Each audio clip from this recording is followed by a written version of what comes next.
puede ser que conserve el poder. Puede tener una pintura con marco de oro en Palacio Nacional. E incluso puede ser despedido con lágrimas de sus colaboradores y una balada cantada por su esposa. Pero se le acabó el cargo. López Obrador ya es expresidente. Por más que Sheinbaum haya utilizado la fórmula sajona de llamar presidente a quien ya no lo es. Durante 18 años, López fue el ya merito. A partir del 1 de octubre es el ya no es.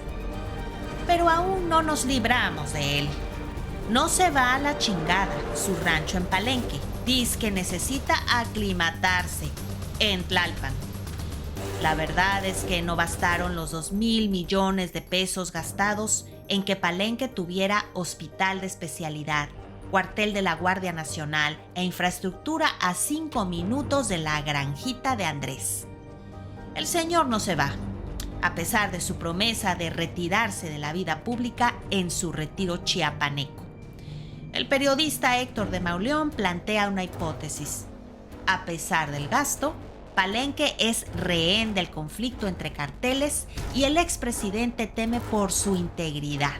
La física, porque la moral la perdió hace bastante tiempo. Así que aclimatación, mangos. Al señor le dio frío.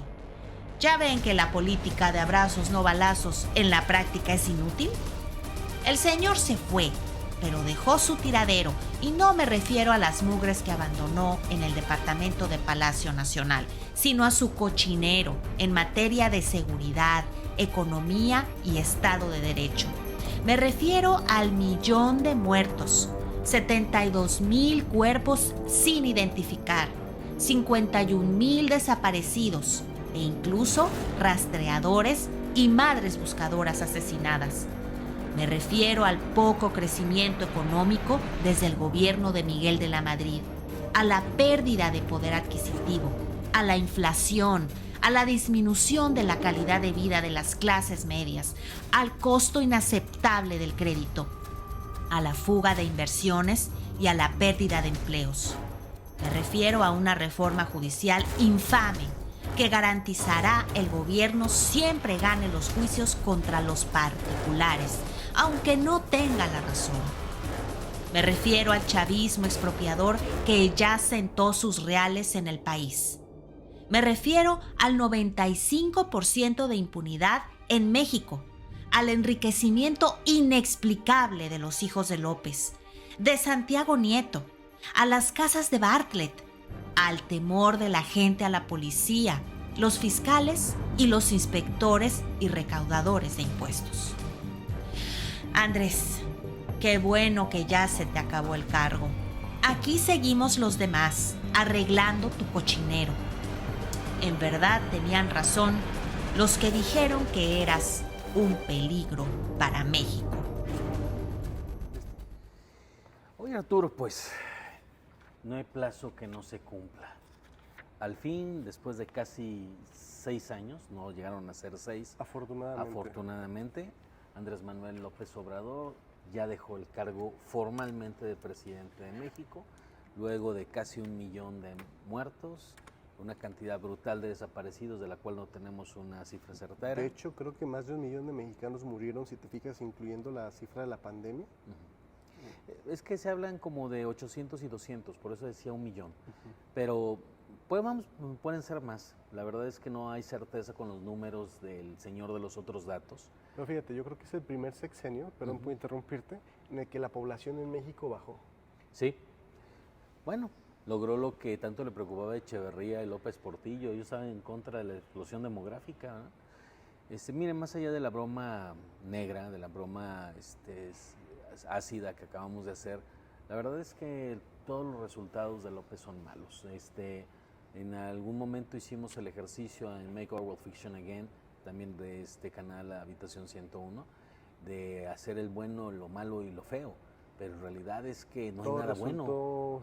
Feo, de malo a feo. Todo es malo a feo, ¿no? Sí, todo es malo como López o feo como Noroña. La verdad es que no hay de dónde agarrarse. Incluso las cosas que ellos presumen y creo que ahí yo te voy a dar la voz, este tema de decir que mejoraron los ingresos de las personas cuando vienen de deuda y vienen de subsidio, pues es un poquito fantasioso, ¿no crees? De hecho, cabe destacar, he recopilado unos datos extraídos de un hilo de tweet muy bueno de Gabriela Siller, de Banco Base, que la verdad es que entabla muy bien todo este periodo del sexenio, ¿no? Por ejemplo, el sexenio de Andrés Manuel López Obrador, ahí te va, es el de menor crecimiento económico, el sexenio de López Obrador, menor crecimiento económico desde Miguel de la Madrid. De acuerdo.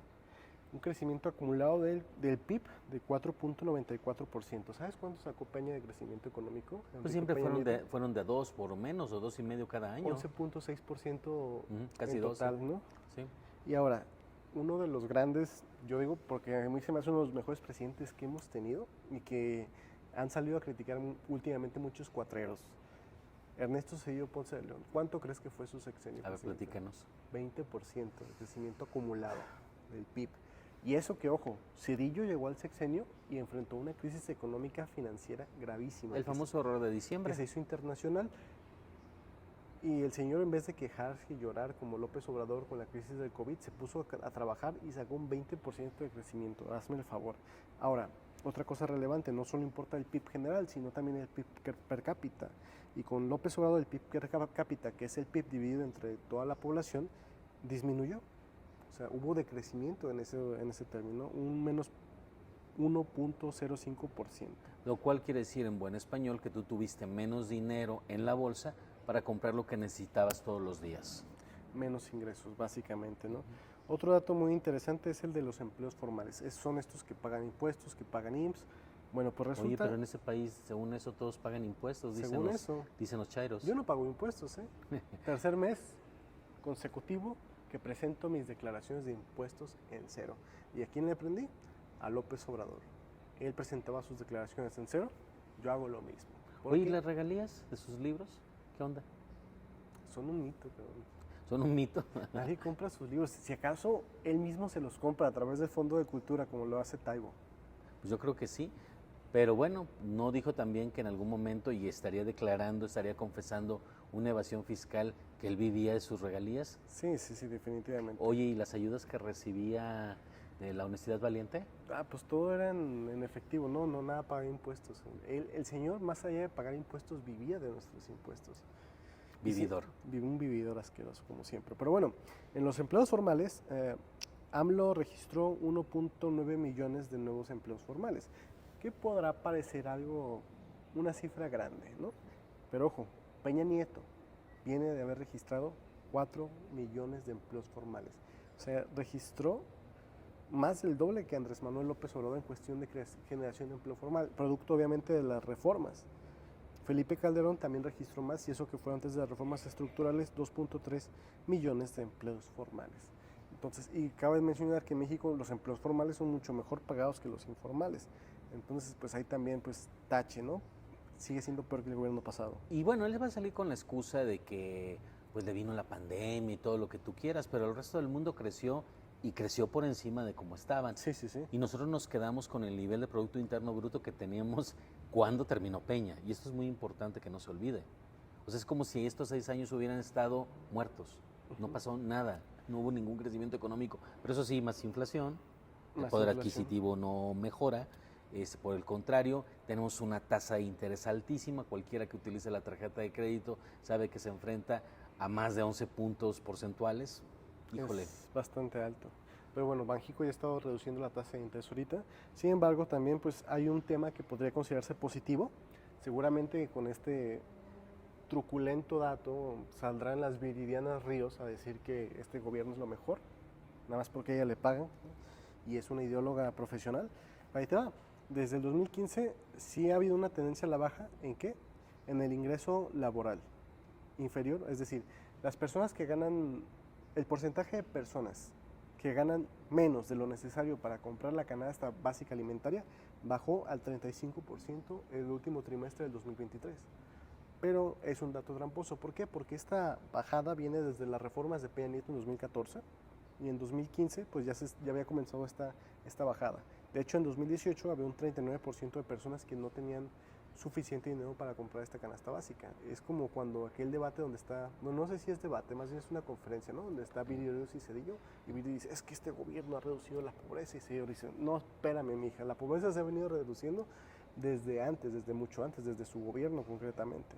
Entonces, eso de decir que con este gobierno no, son las tendencias que ya se habían establecido desde el famosísimo periodo neoliberal. De hecho, yo quisiera aquí retomar algo que utiliza mucho Viri Ríos y que no solo desmontó Cedillo en esa charla, sino que también Macario Esquetino lo ha explicado, no solo desde la perspectiva de la economía, sino también desde la perspectiva de la organización de las empresas. Viri Ríos dice, es que entre las ayudas y los aumentos al salario mínimo, mejora el ingreso de la gente. Bueno, ya sabemos que las ayudas son deuda y que no son sostenibles. No. Y por otro lado, esos aumentos al salario mínimo, pues sí se necesita un cierto ajuste al salario mínimo, pero lo siguieron haciendo crecer. Y esto genera otro tipo de problemas. Y lo explica Macario Esquetino de una manera muy clara, que habla de la compactación de la nómina. O sea, si tú tienes que pagar mucho más por el salario mínimo, no vas a contratar gente nueva porque no puedes pagar eso. Y también vas a dejar de aumentar los salarios en otras jerarquías porque estás pagando más en salario mínimo, lo cual significa que entre ciertos mandos empiezas a disminuir la diferencia de ingreso y entonces se vuelve menos atractivo tener más responsabilidades. Y no solo eso, se merma la facultad de mando porque finalmente tú eres jefe de alguien y a lo mejor la diferencia son 1,000 o 2,000 pesos y te mandan a volar. Todo esto genera no solo problemas desde el punto de vista de cuánto tienes que pagar en nómina, sino hasta de la organización y desempeño de las empresas. O sea, no se puede aumentar el salario por decreto, es muy importante la productividad, pero para que hubiera mayor productividad y por lo tanto mejores salarios tenía que haber mayor capacitación y mayor educación, no los libros asquerosos de Marx Arriaga. Hablando de mayor productividad, uno de los fundamentos básicos para que un país pueda crecer su PIB, pueda crecer su capacidad de producción, es la inversión fija bruta de capital, más bien la inversión bruta de capital fijo, una disculpa por la confusión de palabras. El capital fijo básicamente son estos, digamos, máquinas para poder producir, y dentro de máquinas podemos hablar incluso de hasta computadoras, ¿no? Computadoras, maquiladoras, imprentas, etc, etc. No hay muchísimas variedad. Sin embargo, esta se contrajo, es decir, hay menos inversión de capital fijo, tomando en cuenta incluso pues, las depreciaciones, ¿no? Entonces, por primera vez en muchísimos sexenios, esta se redujo en un 3%, es decir, hoy tenemos una menor capacidad de producción porque no hubo una inversión de capital fijo y pues si no hay mayor producción obviamente tampoco van a crecer los salarios en términos reales. Lo voy a poner en estos términos. Puede llegar a alguien y meter dinero en México, especular y llevárselo, pero lo que queda, lo que verdaderamente permite que haya empleos es que alguien ponga una empresa, ponga sus máquinas, ponga sus vehículos, ponga sus computadoras, porque eso permanece dentro de la estructura del país. Bueno, eso es lo que hace posible que tengas más chambas para la gente. Bueno, eso se fastidió. Bye bye. Pues es que pues si no hay una seguridad jurídica, menos ahorita con el tema de la reforma judicial, pues va a ser muy difícil que haya más inversión de este tipo, sobre todo por parte de extranjeros. Y hablando de extranjeros, uno de los más grandes mitos que han dicho que hay inversión extranjera récord, mentira. La inversión extranjera pasó como porcentaje total de la inversión de extranjera, podemos considerar transferencias entre empresas, nuevas inversiones y reinversión, que básicamente una reinversión es que la empresa se quede, ¿no? No es como que está volviendo a meter dinero, sino que es la reinversión, es lo mismo que ya valía la empresa, pues se queda, se considera reinversión. Nuevas inversiones, pues literal, es lo como suena, son nuevas inversiones que ya, bueno, pasamos de tener, en 2019 había, de total de inversión extranjera, el 23.2% eran nuevas inversiones. Bueno, hoy 2024 pasamos a tener 2.9% de nuevas inversiones. Yo tengo una pregunta. ¿Cuánto fue la cantidad que este representante de Estados Unidos dijo que iban a dejar en stand-by mientras se veía la cuestión de la reforma judicial? ¿Fueron 60,000 millones? Sí, aproximadamente, millones de dólares. Sí. Estamos hablando de un republicano que es muy cercano a Trump. Esto es importante que no se pierda. De hecho, él ha hecho declaraciones en el sentido de que él no cree ni que debería ganar Harris ni que va a ganar Harris. O sea, 60,000 millones de dólares. Estamos hablando de más del 50% de lo que es la deuda externa o era la deuda externa mexicana. Bueno, ese dinero no llega o está en stand-by porque no hay confianza en los inversionistas. Así de grave. Es que ¿cómo vas a confiar en un gobierno que se ha puesto a expropiar a lo pendejo? Esa es la palabra. Se ha puesto No puedes confiar en un gobierno que sabes que tiene el tablero truqueado y que si tú tienes un problema con él, los tribunales le van a dar la razón, que eso es la reforma judicial. Si tú le quieres explicar a alguien qué es la reforma judicial, pues ahora siempre el gobierno va a tener la razón en cualquier juicio. Sí. Siempre vas a perder con él. Bienvenido a la monarquía del siglo XIX aplicada aquí en México, ¿no? Volvemos a esos gobiernos absolutistas donde el gobierno siempre tenía la razón y nunca se equivocaba. Tal cual. México no retrocedió 30 años, como dicen 40, retrocedió yo creo que más de un siglo con esta reforma, pero bueno. Oye, yo quisiera mencionar algo que no va a ser económico, pero que es importante que tengamos presente antes de terminar este segmento. Pues López Obrador no se va a Palenque. No. Se queda en su casita de Tlalpan, dice. De hecho, dijo que se va a quedar en Palacio Nacional, ¿no? También. No, ya se salió, que tengo entendido que salió de ahí, está en su casita de Tlalpan, que se está aclimatando.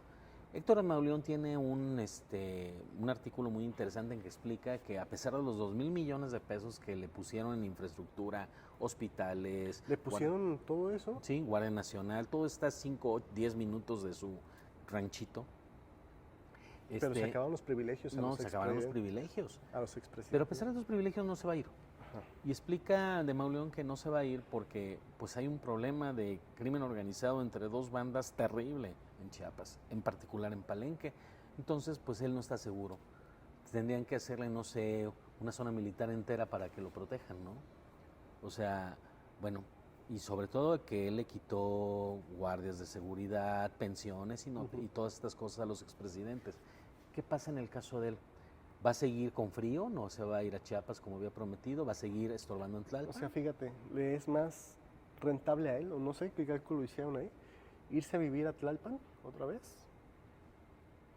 que combatir al crimen organizado. No quiere saber nada del crimen organizado en términos de que no se quiere meter. De hecho, no fue hace poco que él dijo que Estados Unidos le estaba cagando porque habían capturado al Mayo Zambada. Yo quiero que en el último minuto me digas tú, si tú hubieras sido presidente y tuvieras que irte a tu rancho y supieras que hay crimen organizado, ¿qué harías? Pues aplico la clásica, me voy a España. En España no llega el cartel de Sinaloa. Yo, sinceramente, hubiera aventado sangre y fuego y en la zona, hubiera sentado al par de líderes y les hubiera dicho, los quiero fuera de aquí, y si no, esto va a irse a todo el país. No, pero es que si hacen sería eso, realpolitik. le van a sacar sus videitos donde se ve cómo le dan dinero el cártel y no sé. De todos modos, esos videos van a salir tarde que temprano. Ojalá salgan más temprano que tarde, antes de que el señor se muera, porque pues tiene que irse sabiendo que es una porquería y que lo vemos como una porquería en general. Pero bueno, ese fue como el saldo general, menos crecimiento económico, más deuda, 6.6 billones de pesos nuevos en deuda, la mayoría interna. Y aparte tenemos cotización de deuda, que vamos a hablar de ello más adelante. Una cotización de deuda justamente, escalada de violencia, bajas cifras en inversión extranjera y otro muy interesante, construcción residencial bajó un 5%. Para los que se quejan de que el precio de la vivienda sigue subiendo, pues va a seguir subiendo. ¿Por qué? Porque hay menos construcción de vivienda. Disfruten lo votado. Pasamos al siguiente tema. A disfrutar lo votado.